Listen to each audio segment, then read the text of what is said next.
In the U.S., the term junk food is often used to describe commonly known, less healthy food categories such as candy, ice cream, and chips. However, there's no consistent definition, so nutrition researchers came up with the concept of ultra-processed.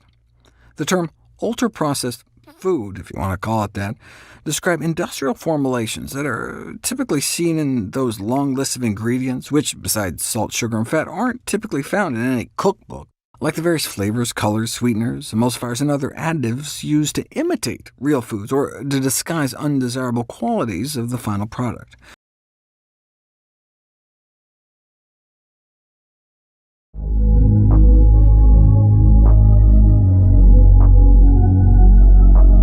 Most of what people eat are in the red: soda, ice cream, candy, cakes, most bread and breakfast cereals, TV dinner-type ready-to-heat products, chicken nuggets, fish sticks, sausages, burgers, hot dogs. There's been a dramatic rise in ultra-processed foods. In fact, the U.S. food supply is dominated by it. More than 200,000 products were assessed, and 71% were classified as ultra-processed. And of course, they aren't only in grocery stores. Sugary drinks and processed junk are ubiquitous, even at non-food retailers, providing pervasive cues to consume products that are dense in calories but poor in nutrition. As the former president of Coke put it, they want to keep Coca-Cola within an arm's reach of desire. Another major candy brand boasted, "We put them everywhere: grocery stores and supermarkets, gas stations and chiropractors' offices, bowling alleys and grocery stores," which we already mentioned. Not sorry. So this is where we are today. What is the proportion of food consumed by U.S. children and adolescents that's classified as junk? An unbelievable 56 to 70% of what our children and teens eat over the entire day is junk. OK, yeah, but kids will be kids.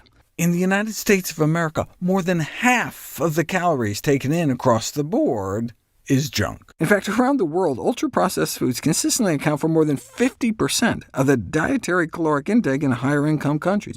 No wonder that unhealthy diets are humanity's greatest killer, the leading risk factor for death on planet Earth. What exactly are the health consequences? The biological effects of modern foods has been studied on rats, showing they gorge themselves into dramatic weight gain, inflammation, and metabolic and cognitive abnormalities. And just as ultra-processed foods were taken over, a new eating disorder was recognized: binge eating, which grew into the most common form of eating disorder.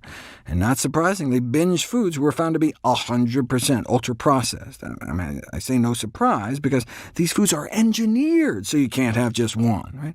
Right? People don't tend to binge on broccoli. About 9 out of 10 studies found that ultra-processed food consumption was associated with adverse health outcomes, and not just obesity, but cancer, type 2 diabetes, cardiovascular diseases, irritable bowel syndrome, depression, frailty, all-cause mortality, meaning living a shorter life.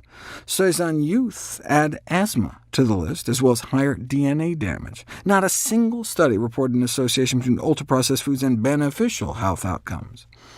In contrast, populations with low meat consumption and higher fiber and minimally processed food intake have far less chronic diseases, enjoy lower obesity rates, and live longer disease-free. But most findings were derived from observational studies. You don't know for sure if ultra-processed foods themselves are to blame until you put it to the test.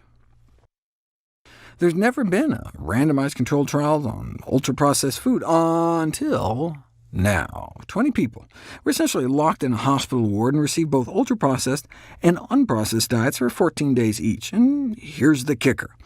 Diets were matched for presented calories, sugar, fat, fiber, and macronutrients. See, in response to criticism, manufacturers are now proposing reformulating their products, keeping them ultra-processed, but just tweaking them by adding some fiber, for instance, or reducing the sugar, fat, or salt. So that's why the researchers wanted to give the study subjects the same amount of calories, sugar, fat, fiber, carbs, and protein in each of the two diets in order to try to tease out the effect of ultra-processing. So, for instance, instead of giving people Cheerios and a muffin for breakfast in the ultra-processed weeks, or a cheese and egg McMuffin with turkey bacon and OJ, they give people oatmeal with blueberries and almonds. Both meals had the same amount of overall sugar and fat, but the unprocessed option was presented more in whole food form. For lunch, the ultra-processed group might get a turkey sandwich. with non-fat Greek yogurt, canned peaches, baked potato chips, and a sugar-free Crystal Light lemonade, versus a Southwest entree salad with black beans, avocados, and nuts, and grapes and apples on the unprocessed diet. The same amount of calories offered, with the instruction to eat as much or as little as they wanted. So what happened? On the ultra-processed diet, they ate about 500 more calories a day, so no surprise they gained about 2 pounds on the processed diet, or actively lost 2 pounds on the less processed diet. So it wasn't just the unbalanced nutrient profile of ultra-processed foods, so simply tweaking them wouldn't magically make them healthy. But that's what the industry would rather do. Reformulation is referred to as an unobtrusive strategy, creating the prospect of nutritional improvement without dietary change. What this study showed, however, is it may be better to limit the consumption of ultra-processed foods altogether. Why does industry love them so much? They're made with dirt-cheap ingredients, like taxpayer-subsidized corn syrup, allowing for huge corporate profit margins. But at what cost?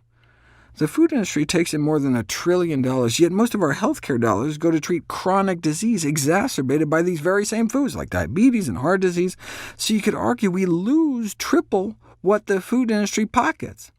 The industry argues that in modern societies it's unrealistic to advise people to avoid ultra-processed foods, given societal time constraints and the difficulties of food prep.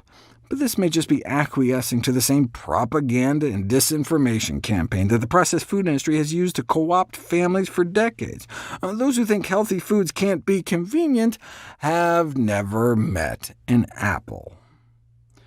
That was a response to Dr. Lustig's essay on processed food as a failed experiment.